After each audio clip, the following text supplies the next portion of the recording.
नमस्कार, आदाब। मैं हुसैन रिजवी। उलझे उलझे धागे धागे से ख्यालों की तरह हो गया हूं इन दिनों तेरे सवालों की तरह। उलझते उलझते बहुत से सवालों के बीच कर्नाटका विधानसभा में एक विधेयक पास कर दिया गया। एक ऐसा विधेयक जिसके जरिए सरकारी ठेकों में मुसलमानों को 4% आरक्षण देने की तैयारी है। बीजेपी इस विधेयक का जमकर विरोध कर रही थी। इसे असंवैधानिक बताते हुए खूब हंगामा हुआ और जैसे ही विधेयक पास हुआ, बीजेपी नेता और हंगामा करने लगे। विधेयक को फाड़कर फेंक दिया गया और स्पीकर पर कागज भी फेंके गए। मार्शलों ने उठाकर बीजेपी नेताओं को बाहर कर दिया। बीजेपी इसे मुस्लिम तुष्टीकरण की राजनीति बता रही है और इसे चैलेंज किए जाने का ऐलान कर दिया गया है। तो कांग्रेस इस विधेयक को सामाजिक न्याय की तरफ एक कदम बता रही है। दरअसल कैबिनेट ने कर्नाटक सार्वजनिक खरीद में पारदर्शिता यानी केटीपीपी अधिनियम में संशोधन को मंजूरी दी थी, जिसमें 2 करोड़ रुपए तक के सिविल के कामों और 1 करोड़ रुपए तक के माल और सेवा खरीद में मुसलमानों को 4% आरक्षण देने की बात कही गई। कर्नाटक के मुख्यमंत्री सिद्धारमैया ने इसका ऐलान 7 मार्च को पेश किए गए अपने बजट में कर दिया था, जिसे अमल में ला दिया गया है। बीजेपी कह रही है कि 4% से 100% हो जाए, कुछ कहा नहीं जा सकता। अब ऐसे में सबसे बड़ा सवाल यह है कि क्या धर्म के आधार पर मुसलमानों को आरक्षण दिया जा सकता है? क्या वाकई सिद्धारमैया की सरकार मुस्लिम तुष्टीकरण की राजनीति कर रही है या ओबीसी मुसलमानों को अपलिफ्ट करने की यह कोशिश है? और बीजेपी को मुसलमानों को आरक्षण से आखिर क्या परेशानी है? इन तमाम सवालों के आज हम जवाब तलाशेंगे कुछ बहुत खास मेहमानों के साथ। तो चलिए सबसे पहले आपकी मुलाकात अपने मेहमानों से करवाते हैं। सबसे पहले स्वागत कीजिए नसीम अख्तर साहब का। आप एक एजुकेशनिस्ट हैं और दुनिया के कई मुल्कों में आपने बच्चों को पढ़ाया है। बहुत बहुत स्वागत है सर आपका। और अब स्वागत कीजिए सनोवर अली कुरैशी साहब का। आप कुरैश कॉन्फ्रेंस के प्रेसिडेंट हैं और सुप्रीम कोर्ट में वकालत भी करते हैं। बहुत बहुत स्वागत है सर आपका।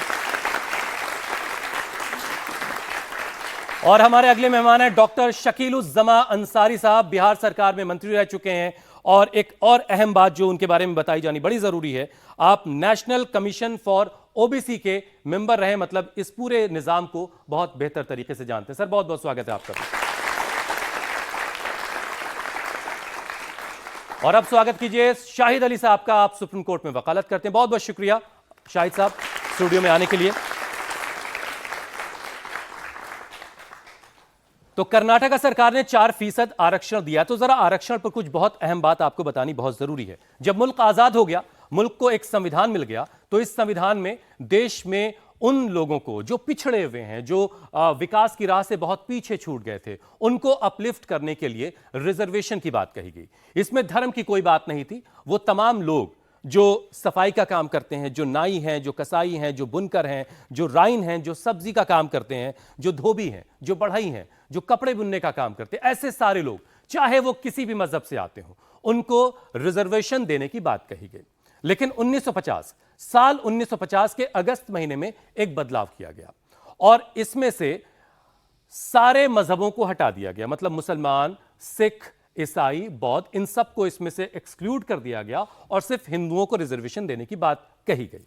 कुछ वक्त गुजरा तो एक एक करके सिख और दूसरे तमाम मजाहिब इसमें जोड़ दिए गए, लेकिन मुसलमान आज भी इस रिजर्वेशन में से छूटा हुआ है। लेकिन वीपी सिंह की सरकार के वक्त एक लफ्ज आया ओबीसी, अदर बैकवर्ड क्लास, जिसके बाद मुसलमानों को अदर बैकवर्ड क्लास के तहत रिजर्वेशन का फायदा कुछ हासिल हो रहा है। लेकिन इसको लेकर के जमकर सियासत भी होती है। जहां कहीं यह कदम उठाया जाता है, उसको लेकर के बीजेपी सिरे से कहती है कि यह मुस्लिम तुष्टीकरण की राजनीति है। तो सबसे पहले जरा संबित पात्रा को सुन लीजिए, फिर हम बातचीत की शुरुआत करते हैं।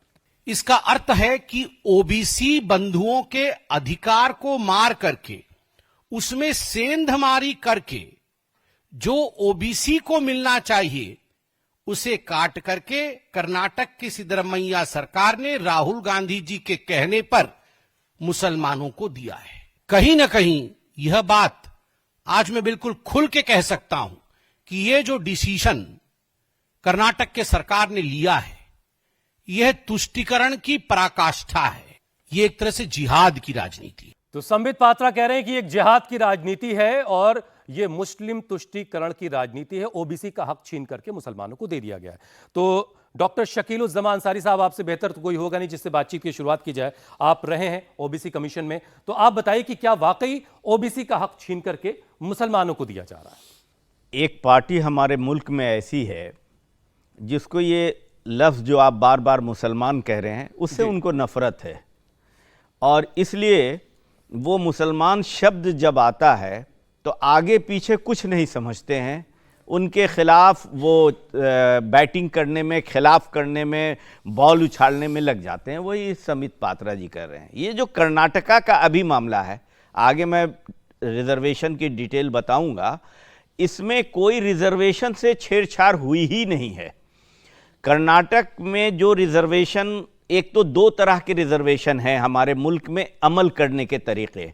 एक तो ये है कि जो सेंट्रल के जॉब के लिए रिजर्वेशन है, वो सेंट्रल गवर्नमेंट का कमीशन जिसका मैं मेंबर रहा हूँ, national commission for backward classes government of India, वो निर्धारित करती है कि कौन से कास्ट और कौन सी जमात इसमें इस लिस्ट में रखी जाए जिनको बेनिफिट दिया जा सके। और राज्यों के अंदर राज्यों की सरकारें अपनी तरीके से लिस्ट बनाती हैं और वो राज्य के सर्विसेज के लिए उनको रिजर्वेशन का मापदंड है।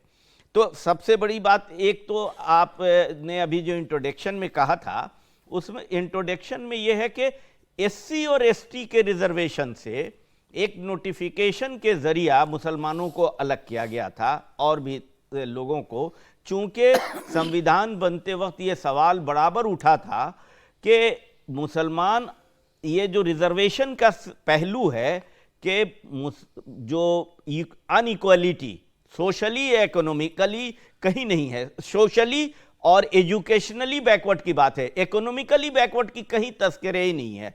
तो संविधान जो बताता है, तो मुसलमान इसको कंट्राडिक्ट करते थे कि we are all are equal, इसलिए 1940 इस्लाम में कास्टिज्म नहीं है, इसलिए मुसलमानों को एक्सक्लूड कर दिया गया, ये आप कह रहे हैं? हाँ, वो एससी और एसटी के रिजर्वेशन में, ठीक है। तो एससी और एसटी के रिजर्वेशन के लिए एक मुहिम आगे अलग चल रही है, आर्टिकल 141 में 141 में जो चेंज कर 341 में चेंज करने के लिए। तो ये एक अलग है। जो अभी किया गया है कोई रिजर्वेशन नहीं है। कर्नाटक एक ऐसा स्टेट है, ओनली स्टेट है हिंदुस्तान भर में, जहां जो सरकारी ठेके होते हैं छोटे बड़े, उनमें गरीब जो लोग हैं उनको ठेके मिले, उसके लिए एक रिजर्वेशन है। और वो रिजर्वेशन का फार्मूला उन्होंने वही अडॉप्ट किया है। मुसलमानों के अलावा और लोगों के लिए भी है क्या? वही फार्मूला अडॉप्ट किया है जो रिजर्वेशन का फार्मूला है, जिसमें एससी, एसटी, ओबीसी और कर्नाटक में 4 कैटेगरीज में उन्होंने रिजर्वेशन को बांटा है। तो वो उस कैटेगरीज में मुसलमान भी शामिल हैं। लेकिन जो ये नोटिफिकेशन पहले हुआ, उसमें जो ग्रुप 2B में शामिल नहीं किया गया था, तो वो अभी कर्नाटक की गवर्नमेंट में वो 2B को भी शामिल कर दिया है, जिससे मुसलमानों को भी ओबीसी समुदाय के साथ साथ दलित, एससी, एसटी के साथ साथ थोड़ा अल्पसंख्यकों को भी, उसमें मुसलमान, मतलब ओबीसी का कुछ छीना नहीं गया है, ओबीसी का कुछ छीना नहीं गया, आप ये कह रहे हैं? शाहिद साहब, आप चूंकि सियासत का भी हिस्सा रहे हैं, तो ये मुस्लिम तुष्टीकरण की राजनीति क्यों नहीं है, जरा ये समझाइए। देखिए, जो कर्नाटक ने, अब आप सिर्फ कहेंगे कि मुसलमानों को 4% आरक्षण दे रहे हैं, तो कोई सिख उठ के खड़ा होकर कह सकता है कि भाई हमको भी दीजिए, कोई बौद्ध भी खड़ा होकर कह सकता है, कोई ईसाई भी खड़ा होकर कह सकता है कि हमें रिजर्वेशन दीजिए 4% ठेकों में। कर्नाटका ने जो मॉडल पेश किया है पूरे देश में, वो फॉलो होना चाहिए, मेरा ये मानना है। कर्नाटका ने एक ऐसी नज़ीर पेश की है जिसकी देश को वाकई में ज़रूरत है। पहले तो कर्नाटका के इस रिजर्वेशन पर मैं आ जाऊँ। रिजर्वेशन बेसिकली क्या है? ये एडिशनल 4% की बात है। जो ऑलरेडी रिजर्वेशन है वहाँ पर, जो ठेकों में रिजर्वेशन है, वो आपके SC STs को है 19%, और तुम्हारे जो OBCs को है, OBCs में 2 कैटेगरी हैं, नहीं 19.5 है और दूसरा 5% है, इस तरह से है वहाँ पर 6.5, ठीक है। और जो कैटेगरी 1 है उसमें 5% है OBC को, और कैटेगरी 2 में 15% है। कैटेगरी 2 में जो B है, B में चूंकि मुसलमान भी आते हैं, बी को इसमें शामिल नहीं किया गया था, पहले रिजर्वेशन नहीं दिया गया था, अब इन्होंने एडिशनल 4% कर करके दे दिया गया। यानी अभी तक जो वहां रिजर्वेशन है 43% था, जो बढ़ करके 48% हो जाएगा, 50% की कैप से बहुत नीचे है। और जो बाकी है 52% बचा, 52% तमाम लोगों के लिए है। अब मैं आपको वहां पर एक चीज बता दूं, जो वहां पर रिजर्व लोग हैं, जो वहां पर रिजर्व कैटेगरीज हैं, वो 73% हो जाते हैं। यानी 73% लोगों को वहां पर अभी भी कुल 48% मिल रहा है। और जो बचा 27%, जो 27% लोग वहां पर बचे हैं, उनको अभी 48% मिल रहा है। ये बताइए आप, इसमें कहां पर इसकी तुष्टीकरण हो गया? ये तो बेसिकली वो इंसाफ किया गया जिस इंसाफ को हमारे शायद सब मामला जरा बड़ा टेक्निकल सा हो गया। इसको ऐसे समझाइए ना कि बीजेपी इतनी आसानी से, अगर ये सब बातें जैसे आप बता रहे वैसी ही हैं, तो बीजेपी इतनी उठ खड़े कैसे होती है और कहती कि ये मुस्लिम तुष्टीकरण हो रही है? नहीं, जैसा बीजेपी को तो दरअसल मुसलमान नाम से ही उनको तो, चूंकि उन्होंने एक तैयार किया है लोगों को कि साहब मुसलमान का जहां नाम आ जाए बस उनसे नफरत करिए। अरे अभी प्रधानमंत्री जश्न खुसरो में गए थे, जहान खुसरो में, और इतना अच्छा भाषण उनका था। प्रधानमंत्री साहब भारतीय जनता पार्टी नहीं है पूरी की पूरी। प्रधानमंत्री साहब की भी दो पॉलिसीज यहां पर रहती हैं। अगर विदेशों में कहीं जा रहे हैं तो उनकी पॉलिसी अलग होती है, गले मिलेंगे। यहां पर जो लोग हैं मुसलमान, उनको घुसपैठिया भी कहते हैं, वो उनको तमाम तरह की चीजें भी कि साहब ये मंगलसूत्र छीन लेंगे, ये सब कुछ कर लेंगे। तो पूरी की पूरी जो पराकाष्ठा है, आप वो देखें ना, पूरे का पूरे जो चित्र है, एक चीज उसमें से आप नहीं लेके आ सकते कि साहब वहां पर एक सूफी सम्मेलन में चले गए। भाई सूफी सम्मेलन में चले गए, ठीक है, सूफीज भी हिंदुस्तान का कल्चर का पार्ट है, आप वहां पर चले गए, बड़ी अच्छी बात है। लेकिन आप देश के मुसलमानों को जो हाशिए पर डालने का काम हुआ है, जो तमाम पॉलिटिकल पार्टीज ने किया, इन्होंने उसी में से निकाल करके, चूंकि एक पॉलिटिक्स जो चली, इन्होंने उसको दिखाया, जैसे आपने बताया अभी कि 1950 में मुसलमानों को रिजर्वेशन के हक से वंचित कर दिया धर्म के आधार पर। अब जब धर्म के आधार पर वंचित कर दिया तो इन लोगों के पास कहने को क्या था? इनके पास तो कुछ भी नहीं था। इन्होंने कहा नहीं साहब, ये मुसलमानों को रिजर्वेशन देना चाहते थे धर्म के आधार पर, तो तुष्टीकरण करना चाहते हैं। सनोवर साहब जरा आप समझाइए। एक चीज में इसमें जी बोलना प्लीज, चाहता हूं। एक सेकंड, ये जो रिजर्वेशन जो मुसलमानों को अलग किया गया, ये बड़ा कंफ्यूजन, मैंने पहले भी कहा था। एससी और एसटी जो स्पेशल कैटेगरीज में संविधान में उनको दिया गया, जब निर्माण हुआ उसी वक्त वो रिजर्वेशन दिया गया अंबेडकर जी के जरिया। वो रिजर्वेशन जो पहले से चल रहा था, उसमें अंग्रेजों के टाइम से उसमें रोक लगाया, चूंकि नया संविधान लागू कर दिया गया। ये कैटेगरी 2 दूसरी है जो ओबीसी रिजर्वेशन है। और ये भी क्लियर हो जाना जरूरी है, हमारे स्टूडेंट छात्र, हमारे भाई बहन बैठे हैं यहाँ, कि ये रिजर्वेशन जो ओबीसी मुसलमान के नाम पर कहा जा रहा है, वो मुसलमानों को नहीं है, वो मुस्लिम ओबीसी को है वो रिजर्वेशन। ठीक है, सनोवर साहब आप जरा समझाइए कि बीजेपी तो साफ कह रही है कि अब इसको चैलेंज किया जाएगा कोर्ट में, तो आप क्या कोर्ट में अगर ये गया ये मामला, तो क्या ये वाकई असंवैधानिक करार दिया जा सकता है? आपकी स्टडी क्या कह रही है? देखिए, संविधान जो है राइट टू इक्वलिटी की बात करता है, और इक्वलिटी में जो है संविधान सब्सटेंटिव इक्वलिटी की बात करता है। मतलब वो इक्वलिटी नहीं है कि सबके साथ एक सा ट्रीटमेंट हो जाए। जो उसका ऑब्जेक्टिव है वेलफेयर का, वो सबको मिल जाए, ये सब्सटेंटिव इक्वलिटी है। जो भी सरकार के रिसोर्सेज हैं, ये एक वेलफेयर स्टेट की स्कीम है कि उसमें सबका शेयर होना चाहिए। पावर शेयरिंग से कोई भी सेक्शन महरूम ना रह जाए। तो ये जो अमेंडमेंट है बेसिकली एम्पावर है, इकोनॉमिक एम्पावरमेंट का एक इनिशिएटिव है कि आपको अनएम्प्लॉयमेंट से एड्रेस करने की कोशिश की है कर्नाटका स्टेट ने, या उनकी जो, चूंकि वो दलित और SC/ST से भी बहुत ज़्यादा पीछे जा चुके हैं, चाहे रंगनाथ मिश्रा कमीशन हो, चाहे सचर कमेटी हो, इस वक्त उनकी परचेजिंग पावर, लैंड ओनिंग जो है पावर, दलितों से भी लगभग जो है 27% पीछे है। तो और सेक्शन की तो हम क्या बात करें।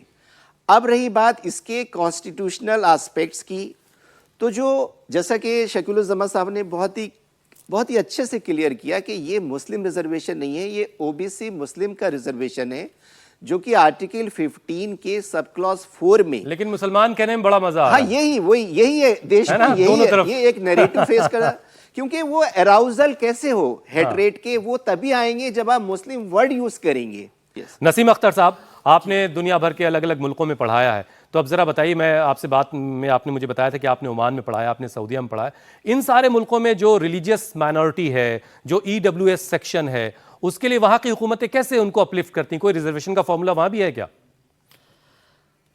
जी बहुत शुक्रिया आपका। मैं पहले ज़रा इंडिया के कॉन्टेक्स्ट में जो बात चल रही थी उस पर दो बातें मैं कर लूँ। अपने बच्चों से मैं ये पूछना चाहूँगा, बच्चों, पंचर पुत्र का कभी नाम सुना है? पंचर पुत्र? हाँ, कभी नाम सुना है आप लोगों ने? पंचर पुत्र का नाम नहीं सुना? ये व्हाट्सएप वाले बच्चे नहीं हैं शायद। अच्छा, बड़ी अच्छी बात है, बहुत अच्छी बात है। पंचर पुत्र एक ऐसा टर्म है जिससे मुसलमानों को सिग्निफाई किया जाता है इंडिया में, और ये बिल्कुल आम है, कॉमन है। किसी से भी पूछ लीजिए, आप घर जाएं तो पूछ सकते हैं, अपने दोस्तों में पूछ सकते हैं। तो मैं ये जानना चाहता हूँ, क्या पंचर पुत्र को थ्रू जनरेशंस पंचर पुत्र ही रहने दिया जाए, या उनको ऊपर स्तर पे उठाने की कोई कोशिश होनी चाहिए? कुछ तो प्रावधान होना चाहिए ना पंचर पुत्र को ऊपर उठाने का। पंचर पुत्र को इम्प्रूव करने के लिए, उसका सोशल स्टेटस कुछ हाईलाइट, कुछ अपग्रेड उसको करने के लिए एक प्रोविजन लाया गया, और हंगामा मच गया कि ये तुष्टीकरण है। अब मैं आपके सवाल पे आ जाऊं प्लीज। आपका सवाल ये था कि जो वहाँ वंचित वर्ग है, जो वहाँ मार्जिनलाइज क्लास है, जो वहाँ EWS तरह की कोई चीज़ है। पहली बात आपके इंफॉर्मेशन के लिए कि इस तरह का कोई कॉन्सेप्ट वहाँ पर है ही नहीं। कोई चीज़ आप वहाँ के समाज में चले जाएं तो आप नहीं देखेंगे। एक तरह की एक चीज़ सिर्फ नाबराबरी है, अमीर और गरीब की नाबराबरी होती है। कुल मिलाकर के जो काफिले से बिछड़ गए उनको काफिले के साथ लेना बड़ा जरूरी है, और उस दिशा में यह कदम कर्नाटक सरकार ने उठाया है, ऐसा यहां बैठे हुए तमाम मेहमानों का मानना है। लेकिन जो यहां बच्चे बैठे हैं, लॉ के बच्चे हैं, MBA के बच्चे हैं, जरा उनके भी सवालों को शामिल करते हैं। मेरा सवाल ये है कि अभी आपने बताया जैसे 48% दे दिया गया है रिजर्वेशन, तो और भी कई सारी कम्युनिटीज़ है, तो कब तक हम रिजर्वेशन देते रहेंगे? क्या ये ही एक सॉल्यूशन है? अभी ट्रांसजेंडर, उसके बाद LGBTQ, वो भी एक माइनॉरिटी बन जाएगी, वो भी अपना रिजर्वेशन मांगेगी, तो कब तक ये चलता रहेगा? मेरा सवाल ये है कि अगर हम ऐसे ही रिजर्वेशन सभी को देते रहेंगे तो बाकी लोगों का क्या होगा? ठीक है, एक आम सवाल डॉक्टर शकील आपसे कि भाई कब तक रिजर्वेशन दिया जाएगा? मान लीजिए एक SC/ST फैमिली है, एक OBC फैमिली है, उसके फैमिली को रिजर्वेशन आज मिला, उसकी 3 पीढ़ियां घर की जो रिजर्वेशन का फायदा ले चुकी, 4 पीढ़ियां ले चुकी, और घर में IPS है, IAS ऑफिसर भी हैं, डॉक्टर्स, इंजीनियर्स भी हैं, तो कब तक उन्हें रिजर्वेशन का फायदा मिलना चाहिए? जनरल कैटेगरी की ये शिकायत है भाई। देखिए, इसमें ज़रा सा कन्फ्यूज़न है जनरल कैटेगरीज के लोगों को कि सब उनका नहीं है। तो रिजर्वेशन अभी भी कैप 50% का ऑलमोस्ट लगा हुआ है। 50% के बाद तो सब फ्री है, जनरल ही के लिए है। अब ये सोच नहीं, गलत इसको आप है। ऐसे समझा दीजिए, देश की टोटल आबादी में SC/ST कितने हैं, OBC कितने हैं और जनरल कितने हैं, उसके हिसाब से फिर समझ में आएगी बात। मैं उसी को समझा रहा हूं कि चूंकि संसाधनों का कुछ बड़ी कम्युनिटी ने 100% उपयोग किया, सारे पे सारे पर वही हावी थे, इसलिए अब उन्हें लगता है अगर किसी को रिजर्वेशन देते हैं तो लगता है कि उनका हक जा रहा है, जबकि वो ऐसा नहीं है। अब आबादी के लिहाज से देखिए तो माना गया है मंडल कमीशन में 52% पॉपुलेशन OBC का, लेकिन रिजर्वेशन दिया गया है कितना? 27% दिया गया है। उसी तरह से दलित और SC और ST का रिजर्वेशन है 23%, अलग अलग स्टेटों में अलग अलग तरीके से है, लेकिन उनकी आबादी उससे कहीं ज्यादा है। तो अब दलित रिजर्वेशन जो है, वो जो संविधान में दिया गया था, वो आप उन परिस्थितियों में जाइए जब दलितों को आप स्वीकार ही नहीं कर रहे थे कि वो इंसान भी है। तो इस हालत में उन दलित समुदाय को जो रिजर्वेशन दिया गया, उनको एजुकेशन के लिए, नौकरियों के लिए, उसके बाद एक लंबा सिलसिला आप देख लीजिए, आज तक रिजर्वेशन के जितनी सीटें हैं उतनी सीटें आज भी नहीं भरी गई हैं। इसलिए ये क्वेश्चन कि सबको दे दिया जाएगा, मेरे नहीं, तो आपको तो 50% आपके लिए है ही, बाकी 50% में से भी बड़ा हिस्सा आपको मिल जा रहा है, और आपकी आबादी है सिर्फ 10%। 10%, मतलब 10% आबादी के लिए 50% से ज्यादा का हिस्सा खाली है। अभी 10% WS जो रिजर्वेशन कर दिया गया। ऐसे तो संविधान कहता है कि इकोनॉमिक बेस पर रिजर्वेशन होना नहीं चाहिए, लेकिन देश में समरसता बहाल करने के लिए ये रिजर्वेशन फार्मूला लगाया गया, तो ये 10% की पॉपुलेशन को तो 10% रिजर्वेशन ऑलरेडी मिला हुआ है। बाकी तो आइए एक्सरसाइज कीजिए, बीच में इतने हैं। अब एक अलग अलग कोर्ट ने अलग अलग डिसीजन दिए हैं। अभी एक कोर्ट का डिसीजन आ गया है कि जो ओबीसी और दलित के जो रिजर्वेशन हैं उन्हीं में उनकी बहाली होगी। तो इसके मतलब अदर्स में अदर कम्युनिटी की होगी, जो अपडेट कम्युनिटी है, जिनको हम फॉरवर्ड कम्युनिटी कहते हैं। तो फॉरवर्ड कम्युनिटी को ये मेंटेलिटी बदलनी पड़ेगी कि जब हम 100% पर हावी थे, आज अपने घर का शेयर हम अपने भाइयों में नहीं बांटेंगे, हम ही एक मजबूत, जैसे हमारे प्रोफेसर साहब ने कहा कि घर में कोई बहुत मजबूत हो, पहलवान हो, तो चाहे कि अपने तमाम भाइयों का खाना वही खा जाए और उसके माँ बाप उससे ज्यादा खाना इंतजाम ना कर सके, ऐसा नहीं होगा। अपने छोटे भाइयों के लिए भी छोटा छोड़ना होगा। ये जहन में तब्दीली की जरूरत है। उनके अवसर बराबर के उनको मिले हुए हैं। ठीक है, नसीम साहब कुछ कहना चाह रहे हैं। जी, मैं ये कहना चाह रहा हूं कि इसका जो बच्चे सवाल उठा रहे हैं, इनके सवाल में दम है, लेकिन मैं ये बात पूछना चाहता हूं, बच्चों से ही खुद पूछना चाहता हूं, how about proportionate representation in jobs, in governments, in education institutions, everywhere. जो जितना परसेंट है उतना परसेंट उसका रिप्रेजेंटेशन हर जगह होना चाहिए। ये न्याय संगत बात है, ऑनेस्ट, ईमानदारी की बात यही है, दूसरी कुछ है? बताइए भाई, जितनी जिसकी हिस्सेदारी उतनी उसकी भागीदारी, नहीं जितनी जिसकी संख्या भारी उतनी उसकी हिस्सेदारी। कैसा है ये प्रोपोर्शनेट रिप्रेजेंटेशन? अब यहां पर एक बात आती है काबिलियत की। हाँ, अब यहां पर टैलेंट की बात आती है। क्या 93% टैलेंट्स ओनली ब्राह्मिन्स में है, जो जुडिशरी की सारी पोजीशंस को लेकर के रखें? ये तो बाकी लोगों के लिए पाबंदी भी नहीं है, बाकी लोग भी अटेम्प्ट करें। 93% में सारा 93% of the talent goes to one class. एक मिनट, हाँ, tell me, 93% of the talent lies only with one community, with one caste? नहीं, लेकिन अब आप सोचें अपने टैलेंट को, आपने, क्या ये लॉजिकल बात है भाई? मुकाबला आप ये लॉजिकल, आपको क्या बात समझ में आती है कि 93% of the talent lies only with one community? मतलब आप ये कह रहे हैं कि संसाधन वहां ज्यादा है इसलिए वो अचीव कर ले रहे हैं, दूसरे के पास संसाधन नहीं इसलिए वो अचीव नहीं कर पा रहा। कुछ ना कुछ दाल में काला है। अच्छा, ठीक है, बल्कि दाल ही काली है। डॉक्टर शकील साहब का भी हाथ उठा हुआ है, कुछ कहना चाह रहे हैं। मैं ये कह रहा था कि टैलेंट की बात बहुत अच्छी बात है, लेकिन होना चाहिए, that is the only solution. लेकिन reservation, everybody can be satisfied, that is the only solution. लेकिन रिजर्वेशन के फॉर्मूला को हम सब बच्चों ये बात इसलिए कही जाती है और प्रोफेसर भी है हमारे पास, 4% की बात आई है। डॉक्टर शकील, रिजर्वेशन की वजह से बहुत सारे बच्चों की शिकायत, बहुत सारे केसेस भी आए। सेंसस के मुताबिक मुसलमान कर्नाटका में 11.9% है, 16% कर्नाटका में, 16%। 2011 के नहीं, अभी जो है 16.5% है। 16.5% है। अब भला बताइए आप कि एक घर में 15 मेंबर हो, 4 मेंबर को ही खाने को मिल रहा हो। ठीक है, बात वो हो गई नसीम साहब, चूंकि वक्त जा रहा है। डॉक्टर शकील जरा ये समझाइए कि भाई बार बार जो टैलेंट की बात कही जा रही है उसके पीछे की वजह यह है कि एक बच्चा रिजर्वेशन से गया, ये बार बार ये बात कही जाती है, इसलिए मैं पूछ रहा हूं, और वो डॉक्टर बन गया साहब, लेकिन उसको कुछ आता नहीं है, उसको ऑपरेट किया उसने और सिल करके वो हट गया और अंदर कुछ छोड़ दिया। तो टैलेंट को बच्चे कह रहे हैं कि टैलेंट को ज्यादा। आप सेंसस ले लीजिए जनाब, आप ये सेंसस ले लीजिए कि वेस्ट बंगाल में जितने फेक डॉक्टर्स पकड़े गए उनमें परसेंटेज किसका कितना है? 90% ब्राह्मण्स हैं उसमें।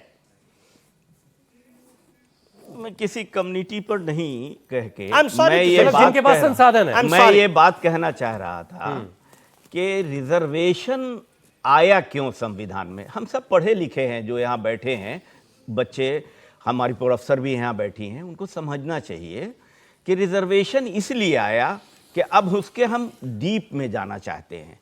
इसलिए जाना चाहते हैं कि हिंदू समाज में विशेष रूप से कैटेगराइजेशन था, उनको पढ़ने की आज़ादी नहीं थी, धार्मिक ग्रंथ तक पढ़ने की आज़ादी नहीं थी, और कुछ लोगों की छाया भी देखने को लोग तैयार नहीं थे, और इस तरह की बातें आज़ादी के पहले थी। इसलिए अंबेडकर अलग से अपने समाज के लिए अलग से मुल्क चाहते थे। तो पूना पैक्ट जो है यही पैक्ट था कि जो दलित हैं, इतने गरीब हैं कि उनके साथ गुर्बत अलग है, लेकिन उनके साथ अमानवता, मतलब कि अनह्यूमन बिहेवियर हो रहा है उनके साथ।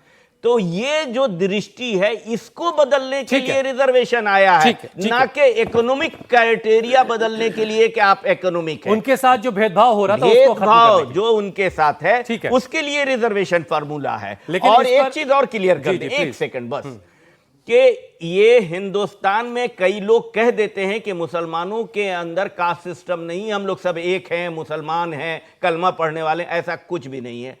हमारे आपके हिंदू सोसाइटी का पूरा असर है, और हिंदुस्तान के हर मुसलमानों कास्ट से बंधे हुए हैं, कोई ना कोई कास्ट से जुड़ा हुआ है। जिस तरह से कास्ट सिस्टम आपके यहाँ है हिंदुओं में, उसी तरह से कास्ट सिस्टम हमारे यहाँ है।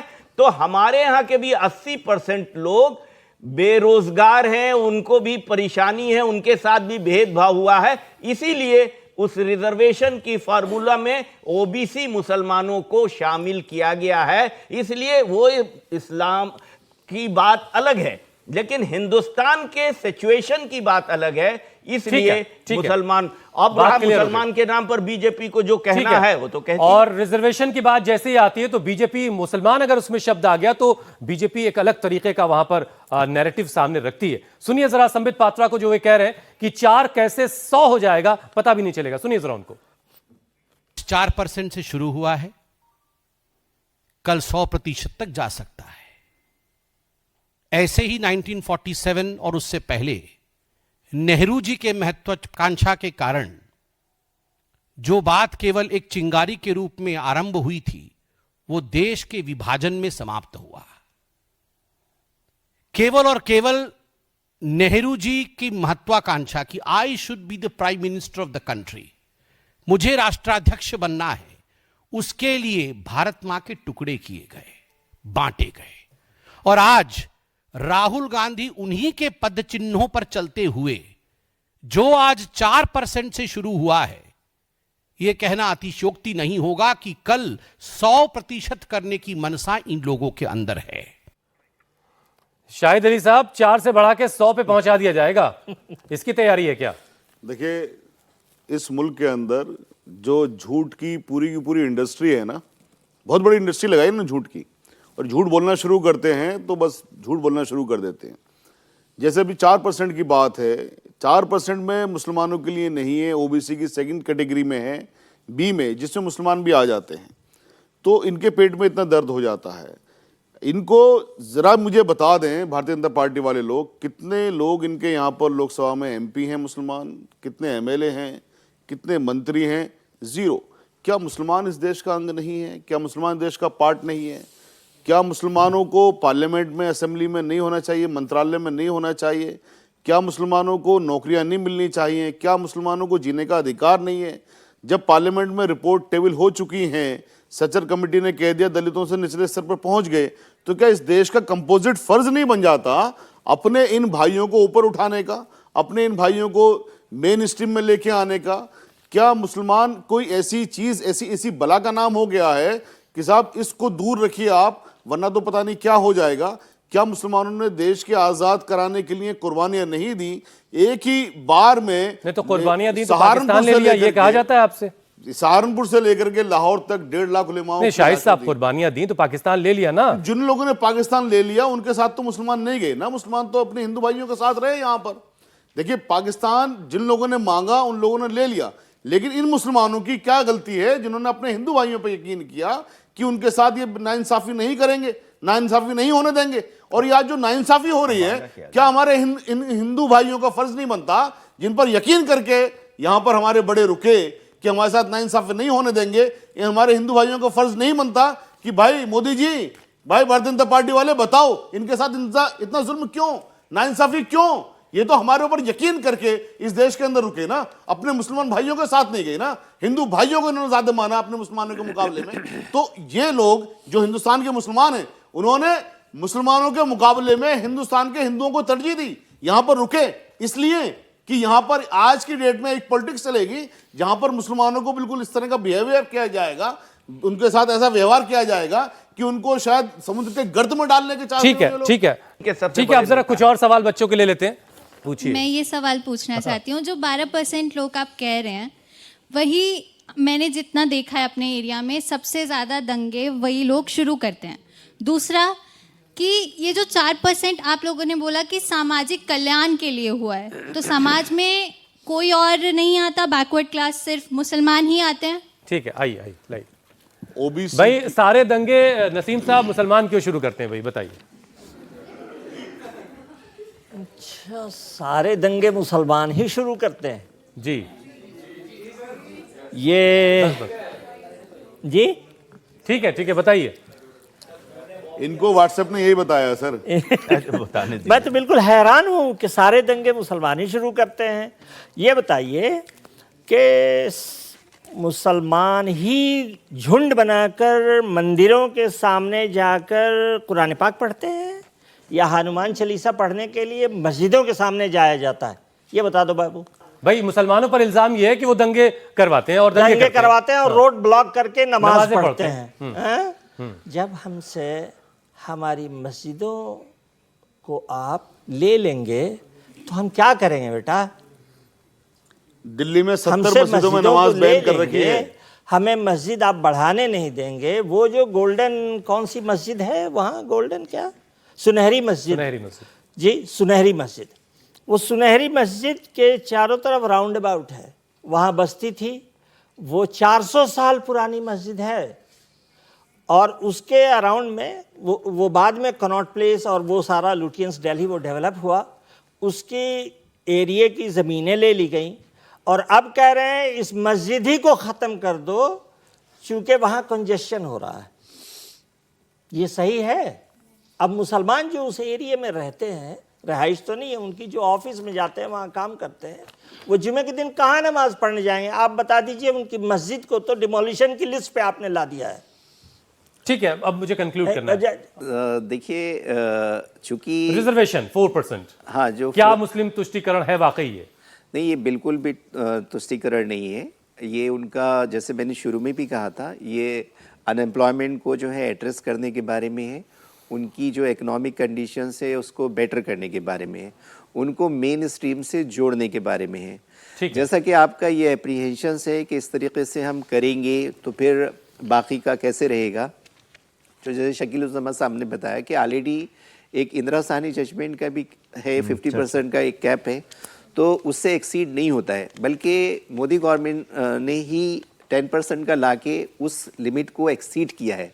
मतलब 10% का आपने उसमें इकोनॉमिक बेस का लगा के, क्योंकि आपने आर्टिकल 15 सब क्लॉज 6 को ऐड किया और आर्टिकल 16 में भी सब क्लॉज 6 को ऐड किया। ये ऐड करने के बाद ही ये पॉसिबल हुआ।